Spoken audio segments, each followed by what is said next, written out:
Hi, guys. In your room.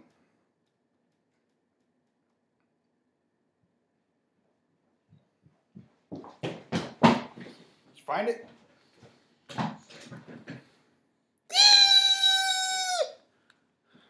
That was completely dumb and unnecessary. Hello, everyone. Hi. Wintersun. We're finally talking about it. Pretty much. Because it's December, and that's when winter starts. At least up here in this side of the planet. Yes. So, Sorry for you Australians who have to suffer heat. you don't get to listen to Wintersun unless it's winter. Yeah, sorry. That makes no sense. This album, the cool thing about it, just really quick, I want to start off the bat, is, well, obviously, other than the fact that it finally came out after, 8 years and stuff. Yeah. Is that it's got basically 5 songs, but you can think of it as having, 3 songs. Kind of like, I reference 70s prog all the time, but, the really big song, Sons of Winter and Stars, if you combine the first one with that, it's like this big 18-minute long epic, like the Autotheist movement. And then Land of Snow and Sorrow, kind of like... It's on its own. Yeah. And then Darkness and Frost and Time go together, so it's like these big 3 epic pieces of music that go about to 40 minutes. And that's only half the album. I don't get why they didn't release this as a double album. Oh, I know why. Jari's not done. Oh, yeah, he has to mix it, right? Yeah. We talked about that. But okay, let's go ahead and go to the track by track, and I'm going to leave that to Andy. Well, should we start with the interlude, or should we just... The interlude, don't you mean the intro? They both begin with int. Okay. Into my... Only you would think of that. Okay. Alright. So, the first track is the basically intro to the album. It's called When Time Fades Away. And it's 4 minutes long, and it is not a metal song. No. Nope. It's just... Japanese. It's Japanese melodies and all that. It's good. It's good. It's just not a metal song. But it definitely has all that layering, too. Yeah. Yeah, all the layering that Yari has been going on about for the past, it's 4 years? He said 200 tracks and stuff. you can definitely hear it. It's mixed. Don't know if it's 200 tracks, but it's a lot of them. Mm-hmm.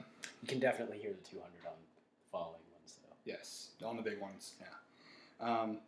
And basically, that's all, pretty much 4 minutes of but Japanese it's like melodies and stuff. Crescendos, and it Then starts out boom. with the harp and the wind sounds, and it just keeps going and getting more vibrant and harmonious, and layers and layers and layers of just melody and soaring symphonics until it finally goes back down again, and that's when the next song starts. It starts with that harp thing that you kind of had at the beginning, just and that is the almighty Sons of Winter and Stars. Which is probably my favorite song ever right now. Yeah. I mean, it's just, I don't know how to explain it. It's just incredible. I think even if you're a hardcore metal fan, you should listen to this. This is insane. Like Skyway needs to listen to this. Yes. Our little gent metalcore friend. Yeah. I mean, it's just, it starts off, leading in from When Time Fades Away. Yeah. And then it heads into, well, if I remember right, it does say Sons of Winter and Stars towards the beginning, but that's not the chorus. You have the choir that kind of goes, behold the reign of stars, the awakening of dark skies. And, it's a trade-off between this huge choir recording and Yari screaming, and then when he goes, and life and death became unbound, the symphonics get even bigger and louder, and then they all just go, Sons of Winter and Stars, rise, and then at the end of that, it's just this huge bam, everything in the whole symphony, and all 200 tracks just blamming one note at once, and it's huge and powerful, and then it goes into this riff that you actually hear. I don't know if you know about this, but it was played at one of Wintersun's shows. What was it, 2 years ago? Just that part, so it was a huge teaser. That's not what the whole album sounds like at all. Yeah. And then after that, it basically builds on that riff. And yeah, and then it just, well, like I like to say in previous reviews, it explodes. The whole song explodes. Like, the ending, like, there's, like, this song has 2 huge symphonic sections, and the endings of both of them are just explosive as hell. Like, at the 7-minute mark and at the very end. It's just like, oh my god. It's, and then... But, we can't really describe the part in between the beginning and up to 6 minutes other than it's just, like... Incredible. 7 minutes of some of the most amazing melodies in this type of metal ever written. Yeah. And it's just the whole entire song. It gets better and better and better and better, and it's completely unforgettable. It's one of those. Bridge, but it's let's talk about the bridge. It's like quieter. Yeah, it's quieter. It's I mean, it's like acoustic I said, it's guitar. Still good. It's still good. It's just quieter and different from the rest of the song. Definitely. Yeah, because it's like you have like the acoustic guitar and the singing and stuff like that. Yeah, and well, pretty much. And then after that, like, the next section after that kind of reminded me of stuff you would hear in, like, an Isan song, because, like, there's this section after the acoustic guitar part where, there's a section where basically at the end of the melody that's being sung by Yari and some other vocalists, it sounds kind of like a weird progressive kind of thing that sounds... sort of like something Isan would write. And there's also this little this little sound effect that's kind of thrown in there that sounds like something you'd hear in Metroid Prime 2. Yeah. Like in the Torvus Fog area. Yeah, you remember that now. Oh, yeah. And then, like, the whole entire ending is, like, 5 minutes long. And it's just, like, building on this, we are the sons of winter and stars. We've come from far beyond time. It's like 3 different metal vocalists, isn't it? Yari. No, it's like 7, dude. 7? Oh my god. Yeah, it's like an entire choir of folk metal.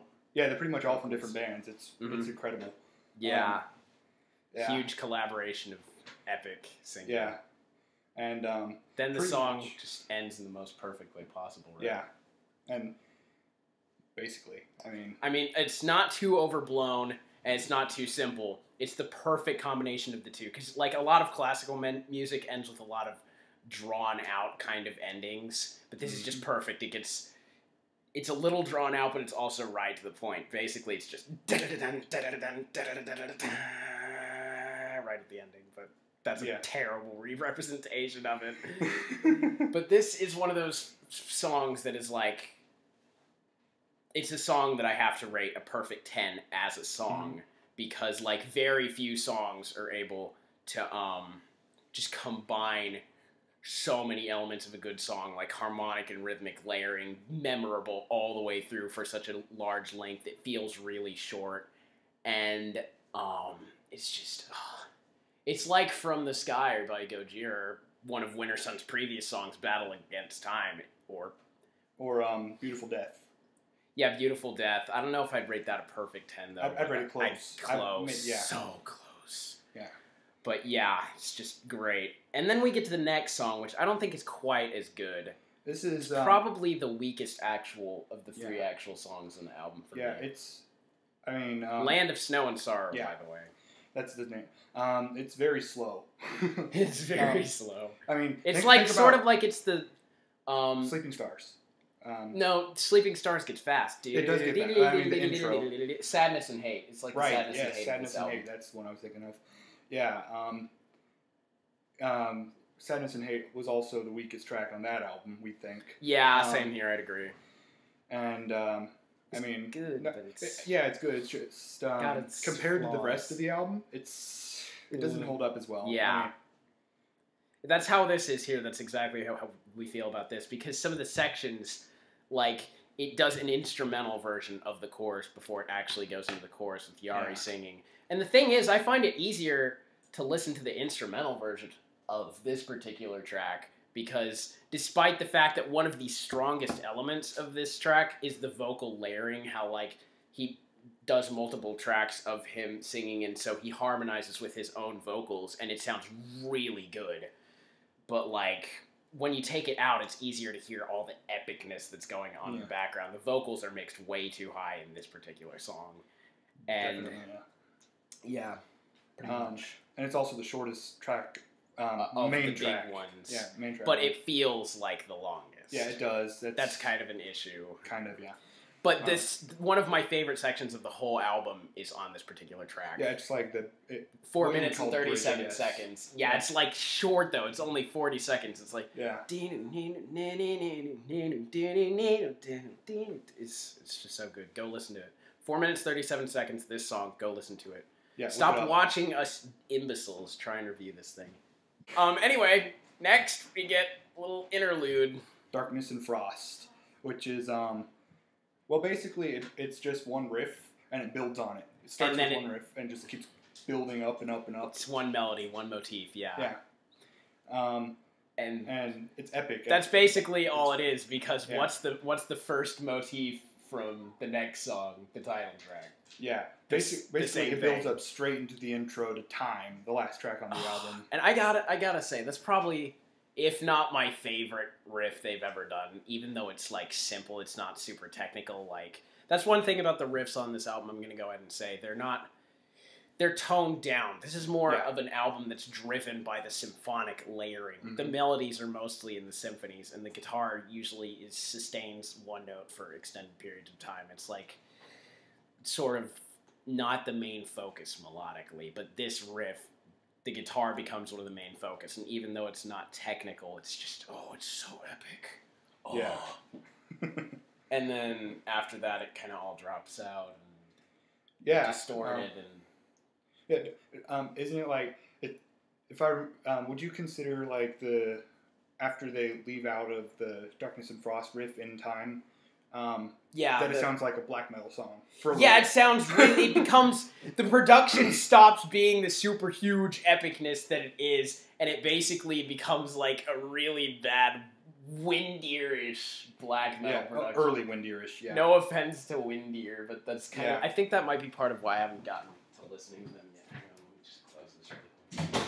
Yeah, early Windier. I have returned. But then it comes back, and Darkness and Frost are starting to reach. And man, and pretty this album is just too good. And then we get to the chorus. Yeah, the chorus. That's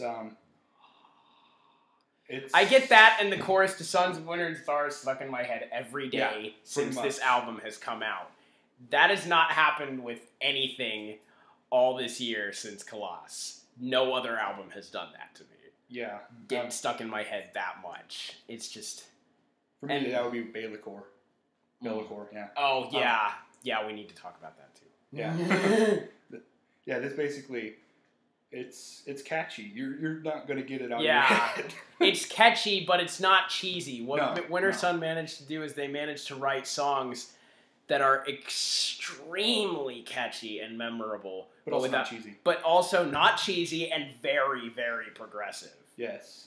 They're like chord changes that are so unexpected on this album. Not quite as much as on Neobly Viscaris' Portal of Eye, but they're like unexpected melodic turns that are just great. Like after...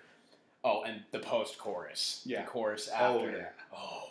When that's time fades away. The part when time fades away? No, after the chorus. Yes! Yes, that's probably my favorite part of any Wintersun song ever. Essentially, yes. Yeah. But then after that, like, you get some lead guitar notes and time. The whole entire choir like doubles in epicness, and it just screams the word time 4 times. Yeah. And then there's this part that kind of tones down a bit and keeps getting crescendo-y and builds up. There's like it has those melodic, unexpected shifts and harmonies that I was talking about in this section after the chorus in Time. It's just, it's so good. And then after that, basically, it eventually goes back into the chorus and post-chorus. Well, no, you forget the solo. Only solo on this album. Yeah, I thought about that 2 seconds ago. Yeah. There's only one solo on this album. And it's right here. And it sounds like Scar Symmetry. It's a Scar Symmetry solo all the way. But, like, that's the funny thing. Wintersun used to have, like, all throughout the debut, they had these shredding, monstrous solos on their debut it's just like, you just listen to the Winter Madness solo, and it's like, fuck, there's nothing like this on this first half of basically the whole Time double album thing, but at the same time, it still holds up. It doesn't need that stuff. But anyway, yeah, the after the solo, the chorus and the post-chorus come back, and it's followed by piano. Still just as good. And, piano. But then the song basically ends, because the last 2 minutes, I'm guessing... I think, yeah, it's like kind of just closes the album, right? Yeah, at about the 9-minute mark, it just turns into a Japanese melody, which isn't bad. It's not just a Japanese melody. I think it's like a combination of a shit ton of different melodies. I think what they're doing is they're laying the blueprint for the next album. Probably. Like, if you listen to the very last melody of Time, it sounds really, really depressingly sad and slow. That wouldn't surprise me if that's like one of the main motifs of Silver Leaves, which is supposed to be the last song on Time 2. Yeah. Yeah, I mean, it like I said with pretty much everything else. That's the biggest problem with that's the only problem with this album. Time ends too quickly, and thus the whole album feels like it ends way too quickly, because it's not a complete album. Basically, it's half of an album, but it's still holding up, and it's so nearly perfect. Yeah, it is. It's like there are so few flaws. I mean, big flaws. A lot of people say, though, that it's kind of overblown in its scope. That depends on... It's trying too hard to be too epic, but I don't think it's doing that, because generally, like, I have to say this about, like, one of the bands you really like, Equilibrium. That's why I can't get into them on the same level that you do. I think they're trying a bit too hard to be epic. Like, their song Mana is like a 16-minute long... It used to be the definition of pure musical epicness. It's not even a song, it's just an exercise in epicness. But then I heard Sons of Winter and Stars. I'm like, nope, this. Pretty much. Basically. But yeah, as far as the whole album is concerned... Oh, that's my computer. That's not good. We have to end this pretty quickly. Yeah. So not too much time to talk about the album as a whole. Not too much time to talk about Time as a whole, because my computer's about to die. It's running out of time. It's running out of time. But Yari basically succeeded in what he wanted to succeed in. And one quick little thing I want to say about the production on this album. Count Blagareth, Sean, another YouTube reviewer of metal albums and stuff, he said one of the biggest things that turned him off about this album was, like, the guitars are mixed really low. I would much prefer that. I'm going to compare the production on this album to the production on an album by Devin Townsend called Deconstruction. That album is basically the opposite of what this is in terms of production. Not that it's bad production versus good production. It's guitar-driven mix versus symphonic-driven mix. Because Deconstruction had a full orchestra from Prague backing the music, but it was mixed so low that you fucking couldn't hear it at all. And it pissed me off for, like, the longest time. But this, on the other hand, the melodies are driven by the symphonics, and that's the main importance of the album. I mean, like, the reason I still like this album, even though it's not, you know... Complete. Not just that, even though it's not, like, driven melodically by the guitars, is because, like, I got into metal music because it's really dark, passionate, driving music, not because it has guitars. I used to listen to video game boss music soundtracks. I mean, like, so that doesn't matter to me. This is still just fucking mastery. It's great. I'd give it a 9.5 out of 10. What would you say? 10? 10. Yeah. He has to give it a 10. So overall, 9.75 out of 10. Great album. Go get it. Bye. Yes. Time to go. Time to say goodbye. Time. I'm lost in the McDonald's play place. Better drink my own piss. Time will go on, and we are drifting away in the night. I've been searching so